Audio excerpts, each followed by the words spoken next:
bonjour à tous et bienvenue dans ce webinaire consacré à la géométrie dans Dynamo. Alors, ce que j'avais envie de faire pour cette démo, c'est d'expliquer un petit peu le côté utilisation des formes dans Dynamo. Alors, Dynamo est utilisé évidemment pour plein de choses. J'avoue que j'ai une grosse préférence pour tout ce qui concerne la modélisation dans Dynamo. Je fais évidemment tout ce qui est Excel, etc. Mais c'est vrai que le côté un petit peu géométrie m'intéresse énormément. Et à force de faire des formations, je me suis rendu compte que c'était quelque chose qui n'était pas automatiquement très bien compris. Donc, j'ai préparé quelques petits exercices pour vous montrer un petit peu comment commencer à dessiner des formes et après, évidemment, les instruments. Donc, je vais commencer par vous montrer un nœud qui s'appelle Polygon Bipult, qui est assez intéressant. Donc, je vais vous le montrer tout de suite. Donc, je vais commencer par utiliser le nœud Point by Coordinates. Voilà, et puis je vais le copier un certain nombre de fois. 5. Voilà, donc je peux prendre les nœuds ici, et vous voyez, et aller ici sur aligner sélection et distribuer en Y, et aligner et faire à droite, voilà, pour voir quelque chose de propre. Maintenant, je vais faire pareil avec les number sliders. Donc, je vais prendre le number slider. Alors, déjà une petite astuce. Je pourrais prendre ce nœud, faire un CTRL-C, CTRL-V pour en faire plusieurs ou venir éventuellement le récupérer ici. Alors, vous pouvez également, vous voyez, si je clique dessus et que je tiens la touche CTRL enfoncée, je peux maintenant de cette manière-là le copier. Voilà, donc je vais le copier 6 fois. Alors, 1, 4, 5 et 6. Ça aurait été un petit peu. Voilà. Alors, pareil, je sélectionne, je peux faire aligner distribution sur le Y et puis on va faire un aligné sur la droite. Voilà. Question d'avoir quelque chose d'assez propre. C'est quelque chose que je vous conseille de faire systématiquement parce que quand on se retrouve sur de très grands scripts, ça devient un petit peu galère. Donc, ce que je vais faire, c'est que je vais relier ici en X. Ces deux-là, je vais les mettre en X et en Y. Celui-ci, je vais le mettre en X, en Y comme ceci. Je vais encore en prendre un petit ici et venir faire ici le X et le Y. Donc, je vais commencer à rentrer des valeurs. Je vais mettre par exemple ici, je vais mettre 8. Donc, vous voyez que je commence à déplacer des points. Je vais mettre 13. Je vais mettre également 13 ici. Voilà, pour déplacer ce point ici. Ici, je vais mettre par exemple 26 pour les deux. De manière à avoir ça. Et je vais mettre un petit 16 ici. Et un petit 41. Comme ceci. Voilà. Donc, vous voyez que si je fais CTRL B, j'ai positionné mes points de cette manière-là. Donc, le but, ça va être évidemment de rejoindre tous ces points pour faire une forme fermée. Je tiens à préciser, excusez-moi, j'en ai pas parlé avant, si vous avez des questions, on se réserve ça pour la fin du webinaire, s'il vous plaît, ça sera plus simple. OK, donc à partir de ce moment-là, il est évident que ce que je vais devoir faire, c'est sortir ces nœuds pour aller vers le fameux nœud qui s'appelle Polygon Bipult. Le problème, c'est que si je prends ici le Polygon Bipult,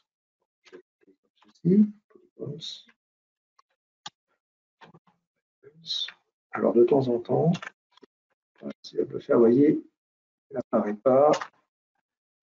Donc de temps en temps, il vaut mieux juste mettre Bipult. Et voilà, et je vais changer le Polygon Bipult. Ça, c'est un truc un petit peu embêtant de temps en temps. On a beau taper le bon nom ici, et puis la fonction ne sort pas. Alors vous faites attention parce qu'évidemment, des Bipults, vous avez autant ici polygone et ici des polycurves. Je vais vous montrer la différence. Donc je vais prendre le Polygon Bipult. Et vous voyez que le polygone by points, il a, hop là, c'est parti, il n'a qu'une seule entrée. Et là, la problématique que j'ai, c'est qu'il y en a 1, 2, 3, 4, 5. Donc, quand on a ce genre de choses, ce qu'on prend généralement, c'est ce qu'on appelle un list create, qui me permet de faire un petit peu comme un rouleau d'étranglement. Je viens rentrer les sorties et hop, je dispose d'une seule entrée. Donc, on va le faire. On va aller chercher un list create. Et c'est pareil, quand on fait le list, il vous propose juste là. Hop. Voilà le nœud. Et donc, j'ai 1, 2, 3, 4, j'ai 5 entrées à positionner. Donc, vous voyez ici, sur le list, j'ai un petit plus, ici. Et je vais donc faire 1, 2, 3, 4, 5. Donc, 1, 2, 3, 4, 5. Attention, il est tout à fait normal d'avoir la liste qui commence par 0. Ça, c'est tout à fait normal. Pas d'inquiétude, hein, les listes dans Dynamo commencent de cette manière-là. Donc, une fois que j'ai ce genre de choses, ce que je vais faire maintenant, c'est relier donc tous les points ici. 1, 2, 3, 4 et 5. Donc, vous voyez qu'il n'y a pas de problème. Je peux regarder, effectivement, j'ai bien ici des listes qui s'affichent avec mes 5 entrées qui viennent me positionner, me donner exactement l'emplacement de mes points sur la grille. De ce moment-là, je peux relier la liste à points et vous voyez que cette fois, j'ai bien mon polygone qui s'est créé. Donc, bien évidemment, vous pouvez venir moduler vos points et venir donner la forme que vous désirez. Donc, ça, c'est une première méthode qui est vraiment très utilisée.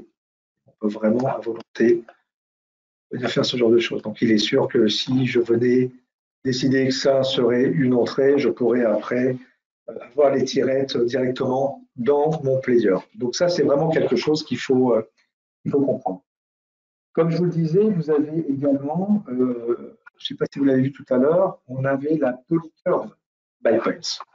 Alors, je vais venir ici, je vais mettre toujours le by points. Et vous voyez que cette fois, j'ai la polycurve. Alors, je vois la différence. Donc, je vais déconnecter celui-ci. Donc, du coup, mes points, évidemment, se retrouvent de cette manière-là. Et je prends la liste, je viens bien ici. Et vous voyez que cette fois, avec la curve, il va me laisser la forme ouverte. Alors, la question serait de se dire, d'accord, ok, c'est impeccable. Maintenant, ce que je voudrais, c'est venir fermer ma curve. Vous voyez que lorsque je viens me positionner ici sur le nœud, il me dit un petit peu ce qu'il attend comme type d'entrée. Vous voyez qu'il y a marqué boule pour booléen. Donc, je pourrais venir ici taper boule pour booléen. Vous voyez que je l'ai ici. Sachez également que vous pouvez faire un clic droit et taper de la même manière boule pour booléen.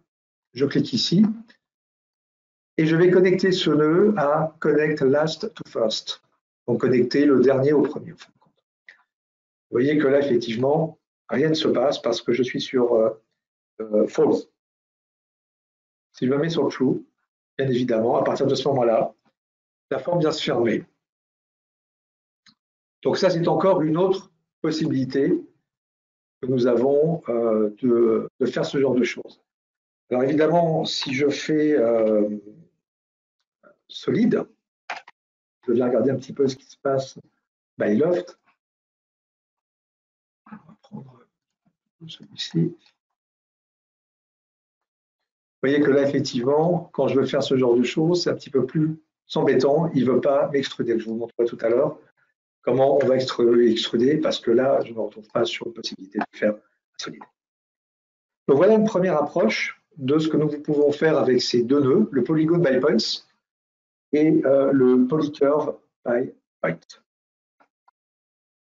Nous avons également dans Dynamo la possibilité de créer des arcs. Alors, on va prendre un premier exemple. Je vais utiliser toujours le fameux points by coordinates.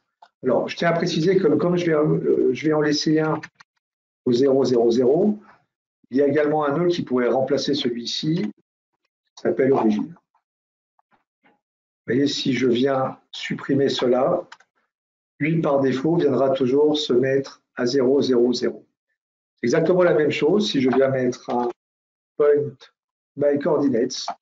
Par défaut, il me mettra toujours à 0, 0, 0.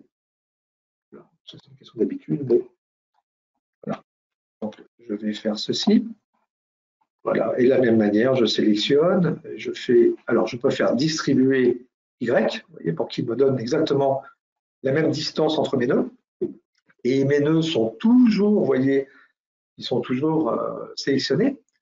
Parce que là, je refais un clic droit et je viens faire aligner à droite. Et là, encore une fois de plus, j'ai quelque chose d'assez propre. Voilà, ça c'est bien. Alors, cette fois, nous allons utiliser un nœud qui s'appelle arc by 3 points. Arc par 3 points. Alors, si je viens taper by 3, vous voyez que là, il me propose un arc. Alors, attention, parce que vous avez plane by 3 points et également le circle by 3 points. Je vais prendre l'arc par 3 points.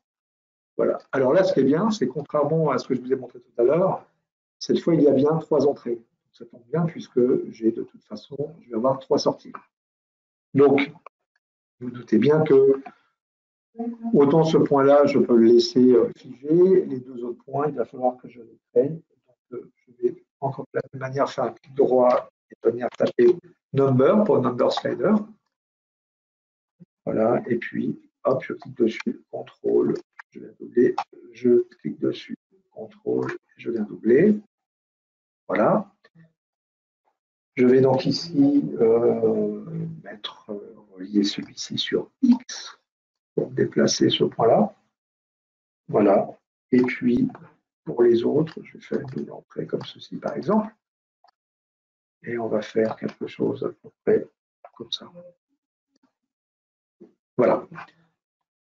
Je peux relier le premier point, le deuxième point, le troisième point. Et vous voyez qu'effectivement, j'ai bien créé mon arc.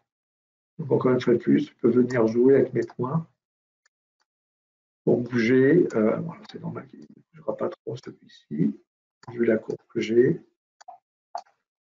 Voilà.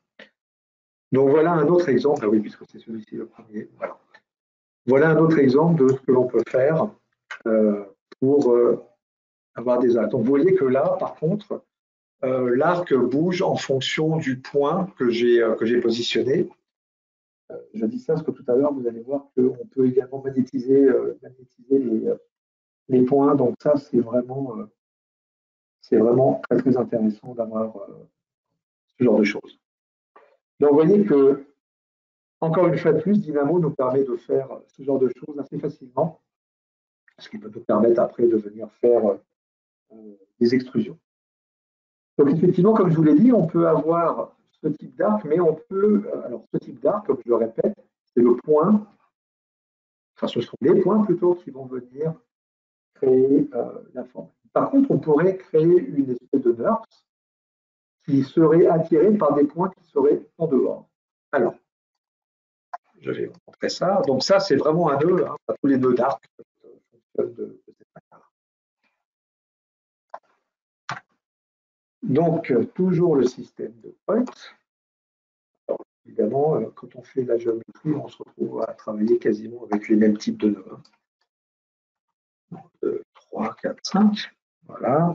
Donc, encore une fois de plus, je sélectionne, clic droit, aligner la sélection, distribuer Y. Et vu qu'ils sont toujours sélectionnés, aligner la sélection droite. Voilà. Et je vais faire des number sliders. Voilà. Et pareil. 1, 3. Là, non, c'est 4, 5, 7. Hop, voilà, ça devrait faire l'affaire. Alors, on va venir les positionner et récupérer comme ceci. Alors, 2, 3, 4, c'est voilà. Je pourrais également rentrer des codes blocs. Alors, là, je m'adresse plutôt aux gens qui débutent, mais vous allez voir que les valeurs que je rentre ici, je pourrais les rentrer directement dans un seul nœud qui contiendrait les donc, alors, je vais vous montrer ça après. aligné distribué Y et encore une fois plus aligné à droite. Voilà. Donc le premier nœud, je ne vais pas y toucher. On va partir de fait que ce soit l'origine.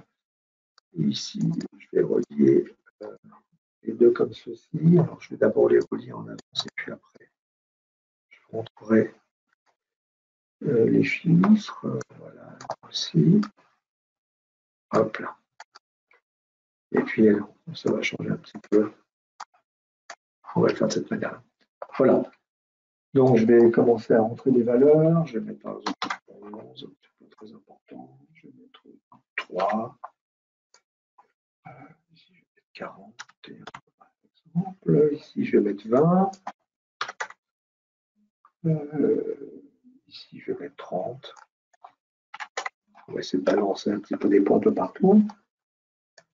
Je vais mettre 6 et puis je vais mettre 45. Voilà, donc voilà un petit peu comment ça se passe. Alors, juste avant de vous montrer le résultat avec un curve, vous voyez que tous ces numéros-là, je pourrais effectivement venir faire un code blocks. Alors, pour faire un code blocks, ce n'est pas hyper compliqué. Vous double-cliquez, je vais y arriver. Vous double-cliquez ici dans le vide et vous pouvez faire 11. Vous voyez, pour l'instant, je n'ai pas de sortie.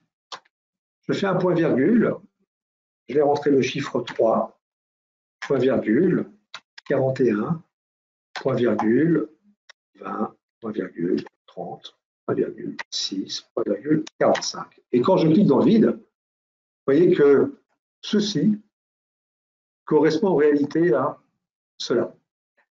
Donc ça, c'est vraiment la programmation en appuyant sur le code blocks, elle est très très importante. Parce qu'elle fait gagner de la place et c'est souvent beaucoup plus logique justement de travailler de cette manière-là. Donc là, bon, je vais rester un petit peu sur cette méthode-là, mais sachez que le code blocks est quand même privilégié. Je vais faire un petit CTRL B pour que vous voyez bien la forme. Donc CTRL B vous permet de switcher du côté nœud au côté visuel.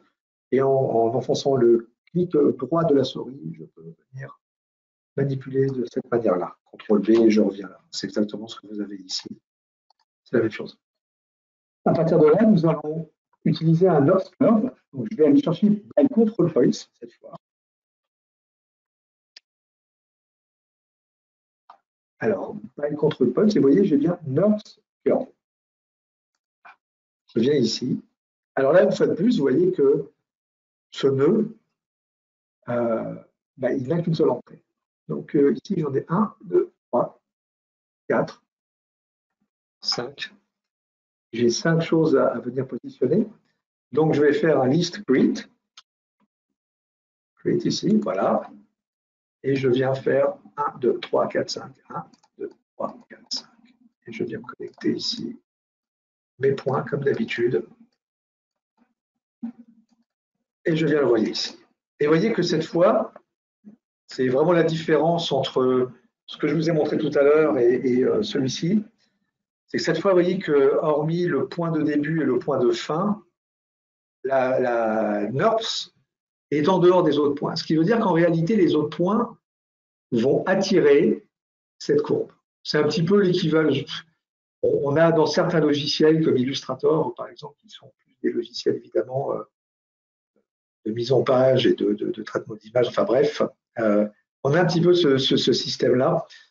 Là, ça marche un petit peu de la même manière. Vous voyez, si je commence à bouger mes points, vous voyez que le point qui est ici, en fin de compte, il attire, il magnétise cette forme-là. Vous voyez, je peux, de cette manière-là, voilà, avoir quelque chose de beaucoup plus slicé, si vous me permettez l'expression, voilà, de beaucoup plus arrondi.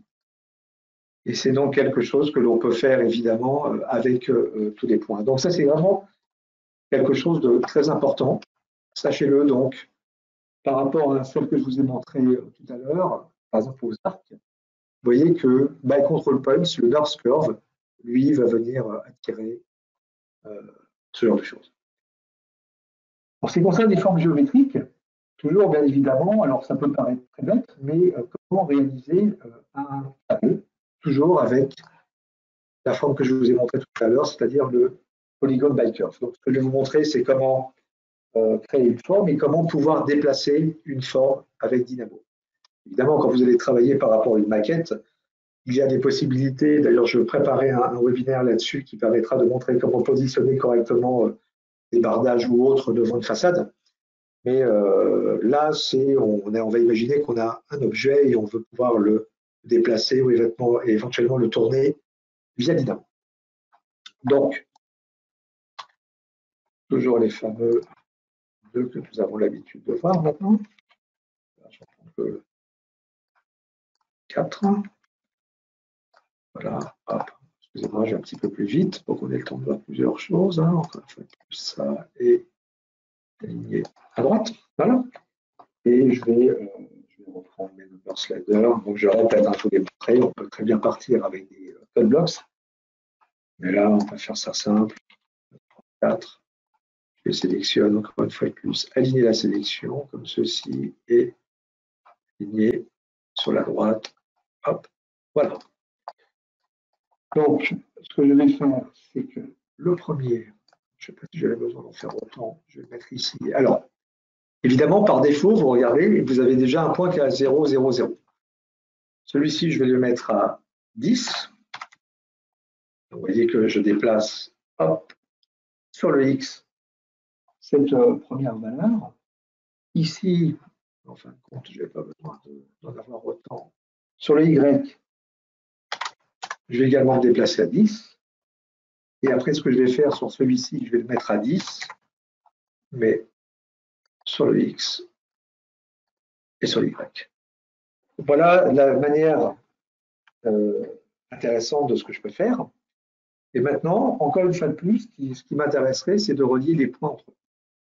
Donc, ce que je vais faire ici, c'est que je vais faire un list print, toujours le fameux, 4 entrées.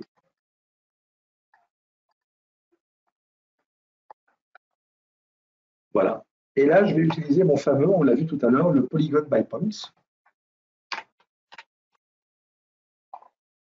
On cherche, donc polygon by points.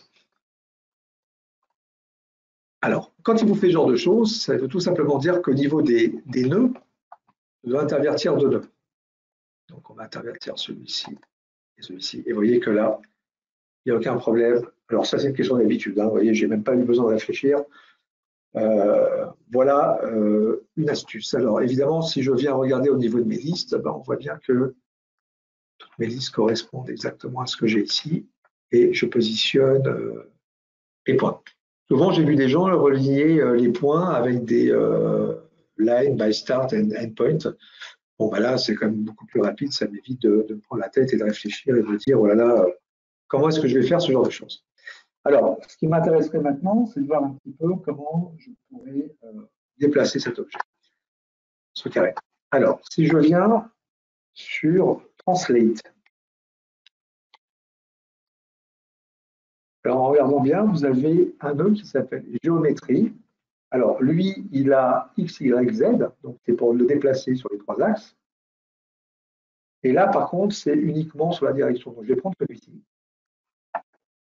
Voilà. Alors, pour lui donner la direction, je peux utiliser un nœud qui s'appelle Vector by Coordinates. Alors, si je tape ici by Coordinates, je vais regarder où j'ai un vecteur. Vous voyez que j'en ai plusieurs. Donc, j'ai le X, Y, Z. Vous voyez, là, c'est assez intéressant. Ici, j'en ai un autre avec X, Y, Z normalized. On va prendre celui-ci, par exemple. Vector. Voilà. Donc, je peux le mettre ici. Et encore le fameux number slider. Que je peux venir positionner, par exemple, ici. Donc, pour bouger, quelle est la forme que je veux bouger? La forme que je veux bouger, c'est celle-ci. Alors, vous voyez que déjà, il y a eu un déplacement. Pourquoi? Parce que mon number slider est à 1. Si je me mets à 0, on ne voit rien. Et regardez bien.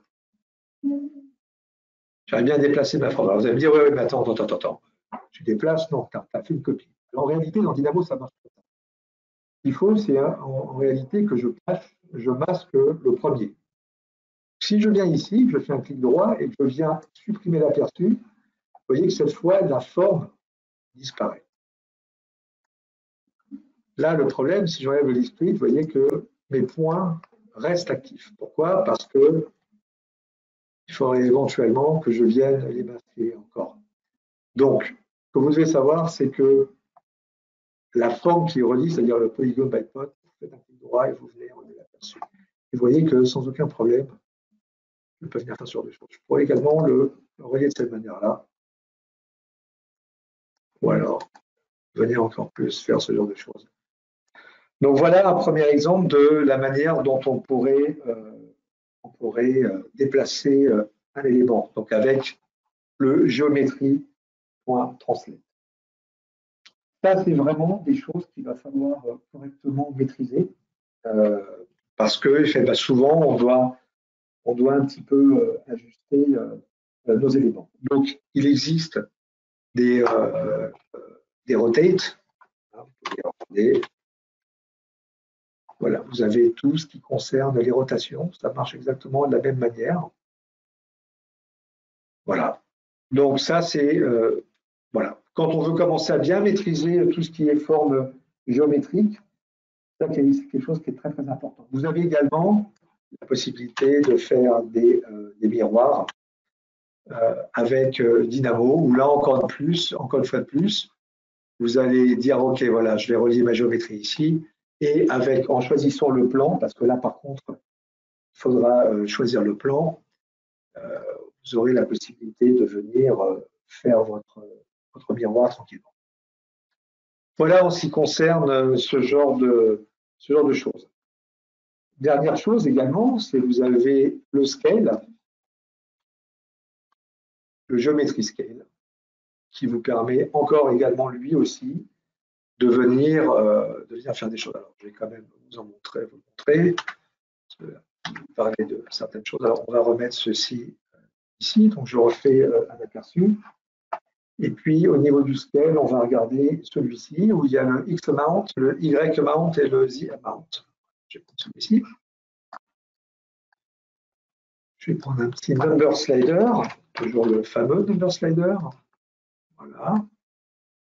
Et je vais venir relier la même chose sur le X. Pourquoi je fais ça? Pour que le scale se fasse bien en proportion. Et je viens relier ça ici. Voilà. Et vous voyez que, regardez bien. Alors, je peux venir ici pour dire, voilà, on va faire un agrandissement qui ne dépassera pas 10 ou même 5, par pas de 1. Voilà, donc vous voyez, le minimum c'est 0, le maximum c'est 5 et c'est par pas de 1. À partir de ce moment-là, vous voyez, au maximum, je ne pourrais pas dépasser les 5. Et voilà. Alors vous pouvez, encore une fois de plus, venir ici, faire un clic droit, aperçu. Et vous allez venir, si je veux bien, hop, venir changer la forme. Donc je pourrais faire une extrusion et venir contrôler la taille du scale qui modifiera automatiquement la taille de l'extrusion. Voilà un petit topo sur ce que j'appelle la géométrie avec Dynamo. J'aimerais vous montrer encore deux petites choses, j'ai encore un petit peu de temps. Ce sont les opérations booléennes. Alors, les opérations booléennes, on peut les faire de plein de manières. Il y a l'union, la soustraction et union, soustraction et je ne me rappelle plus le dernier. Voilà, j'ai un trou de mémoire. C'est pas très grave, je vais retrouver. Et la différence, la soustraction, union. Voilà. Enfin bref, il y en a trois. Ça va me revenir. Et également la possibilité, et ça c'est quelque chose de bien dans Revit, puisque ça sera après envoyé dans Revit, de pouvoir faire des raccords et des chanfreins. Alors, comment je vais faire ça? Je vais sélectionner tout ceci, et puis on va faire un exemple plus simple. Je vais prendre cette fois des cercles by center point radius. Je vais donc faire des cercles en indiquant la taille du radius. Voyons. Voilà le nœud. Donc, là, c'est pas très compliqué. Ce qu'on va faire, c'est que pour le radius, toujours le fameux. Cette fois, on va faire un petit code bloc. Allez, ça va changer. Je vais faire 5. Et je vais mettre ça directement au radius. Voilà. Maintenant, ce que je voudrais, c'est avoir exactement, par exemple, quelque chose. Donc, j'ai fait un CTRL-C, CTRL-V. Mais par contre, le cercle, je voudrais qu'il soit en hauteur, donc sur le Z. Donc, pour ceci, je vais remettre un point Bad coordinates. Voilà. Et dans ces cas-là, je vais, pour le faire monter, alors cette fois, je vais reprendre le number slider. Et je vais monter ici mon Z. Vous voyez que je peux de cette manière-là venir monter mes éléments. Je tiens à préciser que si je me mets sur Revit, évidemment, ça fonctionne. Je ne l'ai pas montré jusqu'à présent, mais évidemment, il n'y a pas de souci.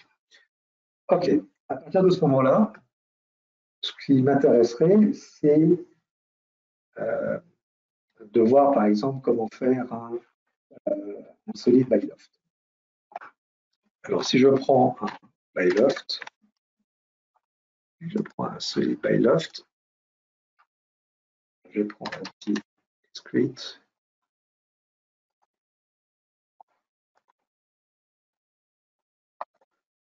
Donc, qu'est-ce que j'ai fait? J'ai tout simplement relié les deux formes.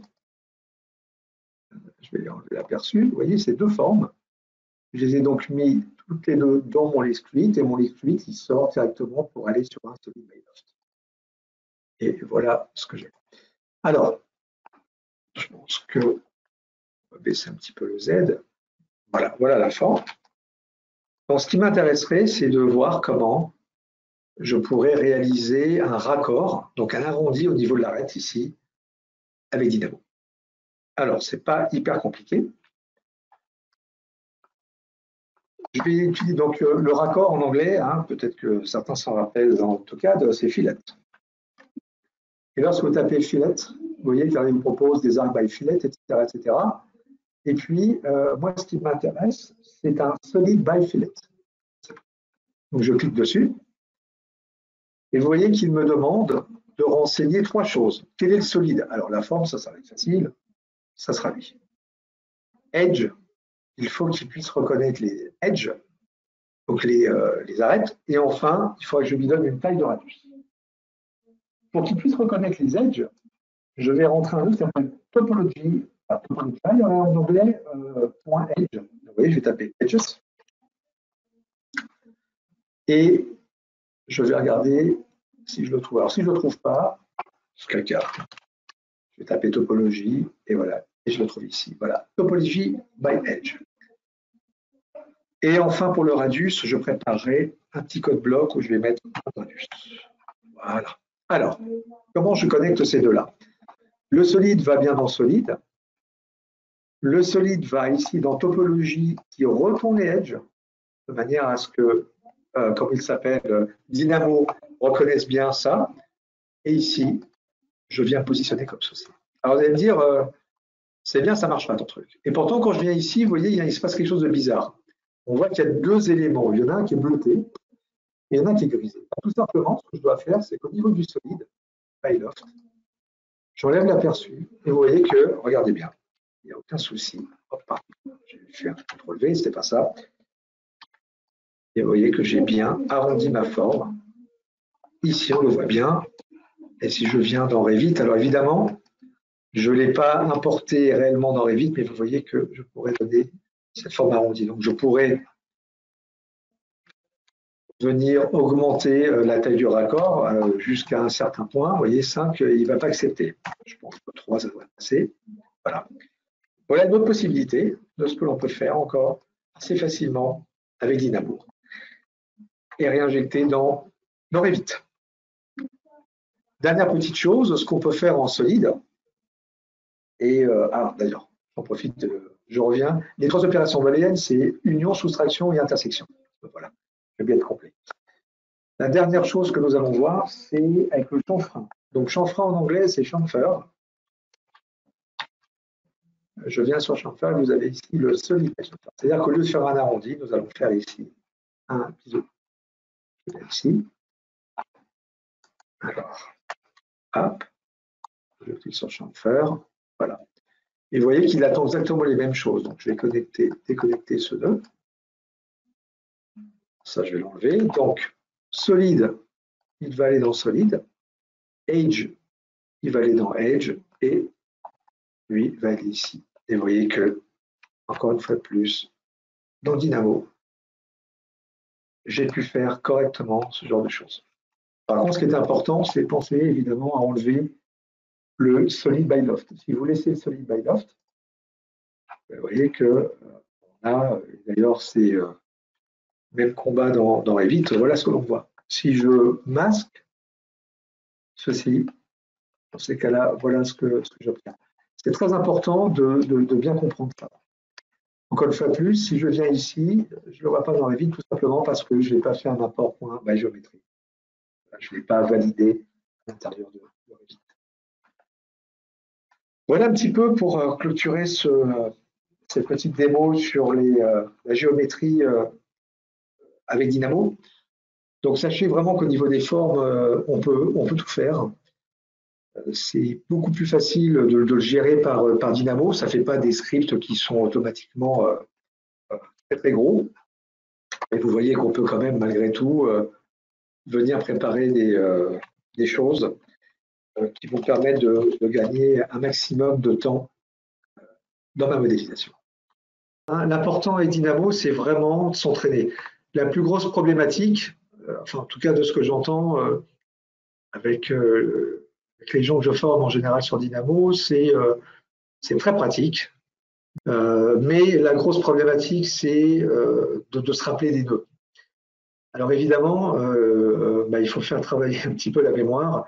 Vous avez, vous avez des aides qui sont intéressantes, entre autres avec le dictionnaire Dynamo, ici, qui va vous permettre d'avoir un petit peu une idée globale des nœuds. Alors vous pouvez taper les nœuds, vous avez vraiment toute la librairie et vous allez pouvoir avoir des très bons exemples. Je vais voir si je fais point, s'il me prend. Voilà, vous avez ici, vous voyez par exemple by points, etc., etc. Et ça, c'est vraiment, est-ce qu'on peut lire des coordonnées dans un fichier texte? Oui, tout à fait. Oui, oui. Vous avez des choses intéressantes. Vous voyez par exemple by 3 points, vous cliquez ici et vous avez même des exemples qui sont donnés, qui vont vous apprendre à travailler tranquillement avec Dynamo. Donc, il ne faut pas hésiter avec ce qu'on appelle, nous, avec un peu d'humour, les mains dans le cambouis. Il faut ramer un petit peu, mais en tout cas, il n'y a pas de souci. C'est vraiment très pratique. Je pense que pour les gens qui font du Revit, il faut absolument, absolument, absolument faire du Dynamo. C'est quelque chose d'indispensable. Revit est extrêmement puissant, mais c'est vrai que Dynamo lui donne un petit coup de fouet. Voilà. C'est une petite baisse de tension, un petit coup de fouet et ça repart. Et c'est exactement ça. Et bon, il faut vraiment bien regarder. Je vous dis dans le dictionnaire, vous avez des tonnes d'exemples. Vous tapez le nœud qui vous intéresse et puis il vous donne les points. Vous tapez polygone, etc., etc. Vous faites entrer et normalement il va vous donner. Voilà, vous avez encore un autre exemple. Et vous donne plein de choses d'intersection. Hop, et vous explique comment venir faire du volet 1. Écoutez, je vous remercie d'avoir suivi ce webinaire. Nous, ça nous fait toujours plaisir chez Gratech de partager un petit peu notre savoir comme ceci. Et puis, je vous souhaite une bonne journée à tous et à bientôt.